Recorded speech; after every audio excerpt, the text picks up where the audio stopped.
Hello hello les zouzous. Est-ce que dans cette vidéo je vais vous annoncer que là on détient un petit peu la fontaine de jouvence et que c'est la fin de la toxine botulique, que plus jamais vous n'aurez besoin de faire une quelconque injection pour ne plus jamais avoir de rides? Bah, c'est ce qu'on va voir dans cette vidéo. Mon Dieu, cette introduction de dingue, hein. Donc écoutez, j'espère que vous allez bien, que vous allez passer un bon moment avec moi. Ça va être une vidéo un petit peu scientifique, hein. Je pense que vous avez remarqué que il y a une petite tendance là sur ma chaîne en ce moment. Je suis en mode la science en force. Et je vais vous montrer deux, trois données assez intéressantes. On va d'abord très rapidement parler de la contraction musculaire. La contraction musculaire, comment ça marche? En fait, ce sont des neurones. Donc les neurones, en fait, c'est un type de cellule que vous avez dans votre corps qui transmet des informations sous la forme de courant électrique. Je ne vais pas vraiment rentrer dans le détail, mais au bout du câble de ce neurone, en fait, vous avez ces cellules qui forment des longues dendrites, qui sont très fines, et qui vont venir, en fait, se plaquer, si vous voulez dire, on appelle ça une synapse, à un muscle. Donc dans cette jonction entre la synapse en fait et le muscle, le neurone tout au bout va relarguer une petite molécule qu'on appelle un neuromédiateur qui s'appelle l'acétylcholine et qui va se lier à un récepteur au niveau du muscle pour dire au muscle contracte-toi. Je vous le fais de façon archi simplifiée, c'est beaucoup plus compliqué que ça. Et en fait, en analysant, parce que c'est en fait la contraction musculaire, c'est quelque chose qui a été étudié en biologie depuis très longtemps. On connaît très finement son mécanisme, et en fait, on peut bloquer certaines voies. En l'occurrence, là, c'est un active skincare qui va avoir en fait la capacité de bloquer cette contraction. C'est-à-dire en fait qu'on va empêcher le relargage d'acétylcholine. Donc du coup, s'il n'y a pas d'acétylcholine, le muscle ne peut plus recevoir de message et donc du coup, il va se relaxer.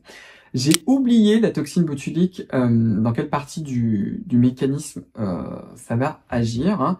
Évidemment, dans le cadre de la toxine botulique, si vous allez voir un médecin esthétique, c'est vraiment une injection qui est faite dans le muscle, hein. Donc on met vraiment le produit directement dans le muscle, avec une énorme différence, c'est que quand on va appliquer un produit cosmétique, bien évidemment c'est un cosmétique, qu'on va appliquer à la surface de la peau.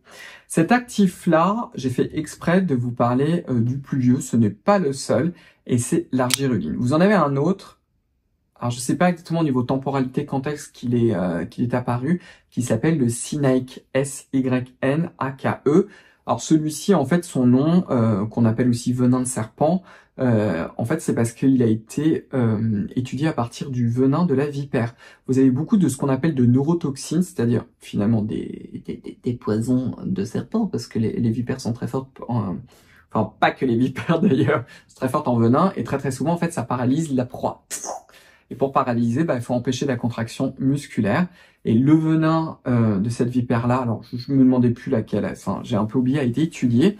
Et au lieu de prendre la molécule en entier, ils ont pris juste le petit fragment en fait qui permet de faire ce blocage. Et c'est de là ils ont dérivé ce fameux peptide que vous retrouvez par exemple dans la gamme Mystérieux Repulpant de chez Garancia. Et Garancia d'ailleurs a été, à ma connaissance, hein, la première marque à utiliser ce piment, tout au moins en France, ils ont été extrêmement précurseurs avec cet actif-là. Bref, et vous avez aussi de l'argireline qui existe depuis 11 milliards d'années et qui semblerait avoir des études contre placebo pour pouvoir le prouver. Mais est-ce que maintenant c'est vraiment aussi efficace? Parce que effectivement, l'argireline, et ça a été clairement montré dans des études in vitro, et ça j'y crois, ça empêche effectivement la contraction. Mais qu'en est-il in vivo? Et il y a aussi une histoire de concentration. Très souvent, quand vous allez le trouver dans des produits cosmétiques, en fait, il va être très peu dosé. La dose recommandée du produit qui est vendu, en général, c'est entre 2 et 10%. Vous avez une étude contre placebo qui a montré son efficacité à 5%. Donc en fait, c'est énorme. Donc, en réalité, en concentration finale, c'est-à-dire dans le produit final, vous devez en trouver 0,5%. Alors pourquoi est-ce que je vous dis ça? Alors ça, c'est s'il est à 10%. C'est parce que en fait, le produit n'est pas vendu pur. Il est vendu en solution.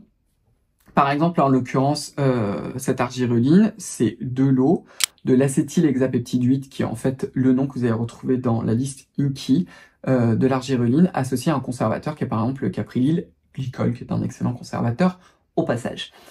Et c'est cette solution-là qui doit être introduite dans le produit fini à 10%. Donc si on l'introduit par exemple à 10%, en réalité, l'acétylhexapeptide 8, on va le diluer 10 fois, parce que c'est pas utilisé à 100%. Vous avez un petit peu compris le truc. Donc effectivement, avec les peptides, ça aussi c'est intéressant, on n'est pas obligé d'en utiliser une concentration démente. Maintenant, quelle est en fait l'ampleur des résultats? Je vais vous montrer des figures qui sont vraiment en fait des figures du fournisseur de cet ingrédient-là, avant, après.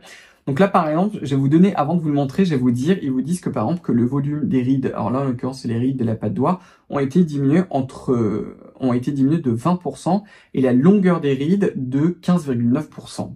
Donc on se dit c'est assez waouh. Là je vais vous montrer maintenant l'avant-après. Et vous verrez qu'après, effectivement, il y a une diminution, mais qui n'est pas incroyable. Vous avez maintenant, c'est le même fournisseur d'ailleurs qui le fait, qui vous fournit en fait cette argireline sous différentes formes. Il n'y a pas que celle-ci, vous pouvez aussi l'avoir avec un autre conservateur. Et là, en l'occurrence, c'est la version qu'ils appellent amplifiée, où sa production est encore plus green qu'avant. Et ça, je trouve par contre que c'est intéressant, parce que par exemple, ils vous disent que... Alors, ils vous donnent pas tellement de détails, et j'ai pas contacté l'entreprise pour en savoir plus, hein, mais c'est-à-dire que pendant sa synthèse, ils font en sorte d'éviter d'utiliser certains produits chimiques, ils vous disent pas lequel. Ils vous disent aussi que c'est plus sûr pour la production, pour les personnes qui le produisent, donc ça c'est assez intéressant. Que c'est aussi qu'ils font en sorte qu'ils empêchent la dégradation. J'espère bien, parce que sinon, si vous nous vendez un produit dégradé, c'est un peu, c'est pas top. C'est dommage qu'ils le mettent en avant, mais ils en disent pas plus, donc je peux pas trop vous dire. Et là, par contre, ils vous disent que c'est en usage de 2 à 5%. Je fais exprès, c'est le même fournisseur. Donc pourquoi dans un cas ils vont jusqu'à 10 et là à 5, j'en sais rien. Mais bon, c'est ce qu'ils vous disent. Donc ils vous reparlent un petit peu du mécanisme, qui est pas tellement important, mais en gros, on vous redit que effectivement, c'est exactement la même chose que pour l'autre. En fait, ça empêche le relargage d'acétylcholine. Ça, je vous l'avais déjà dit. Et après, ils ont donné un petit peu plus de données scientifiques. Donc, ils vous disent que par exemple, au niveau de la patte doigt, il y a une réduction de moins 5,9% de la roughness. Donc je pense que la roughness, en fait, ça doit être le... comment on appelle ça? C'est pas la texture de la peau, mais c'est les reliefs de la peau. C'est le mot que je cherchais. Et là encore, je vais vous montrer des avant après au niveau de la patte doigt et aussi du niveau du sillon nasogénien, qui sont quand même pas incroyables. Et vous avez aussi tout à la fin de très très belles figures d'ailleurs sur le tissu. Je fais exprès de vous montrer ces données-là pour vous montrer en fait que c'est pas très impressionnant et qu'en réalité, si on est un petit peu critique et qu'on regarde ces données-là, on peut avoir aussi des données assez proches en utilisant tout simplement que des humectants. Personnellement, je pense que ce type de peptides-là, parce que ce type de peptides sont censés agir au niveau du muscle. On sait déjà que toute la classe de peptides qu'on appelle les matrikines, c'est-à-dire ce sont en fait les peptides qui vont agir au niveau dermis déjà, on n'est franchement pas sûr qu'ils vont fonctionner.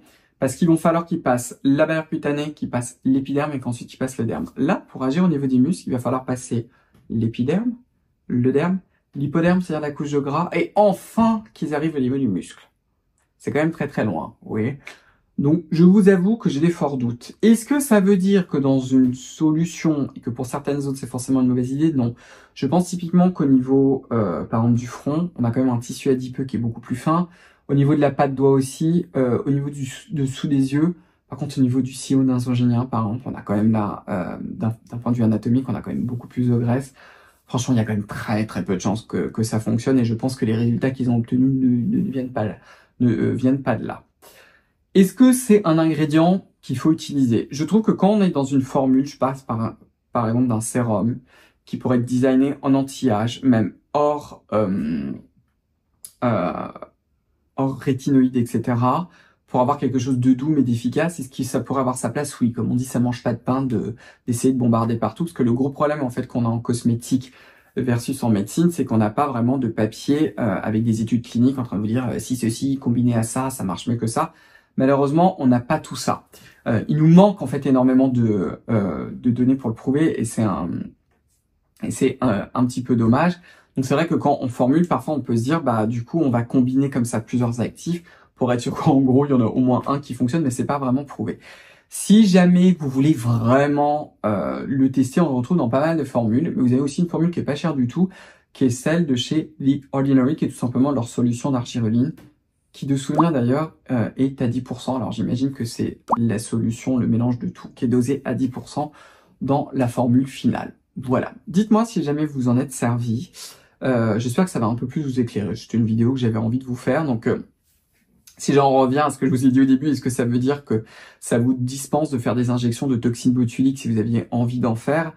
Malheureusement, non. J'aimerais vous dire que oui, mais malheureusement, ce n'est pas le cas. Et écoutez, voilà tout pour aujourd'hui. En tout cas, j'espère que vous comprenez un petit peu plus cet ingrédient, parce que c'était le but de cette vidéo. Si jamais la vidéo vous avait intéressé, je vous invite à me donner un pouce bleu, à vous abonner si vous ne l'avez pas encore fait, à enclencher la cloche de notification. Rejoignez-moi sur Instagram ou sur mon compte Instagram qui est, sur le compte Instagram de ma propre marque qui est Scylla. Puis écoutez, on va se revoir très très vite dans une prochaine vidéo. Prenez bien soin de vous et à bientôt. Au revoir les zouzous.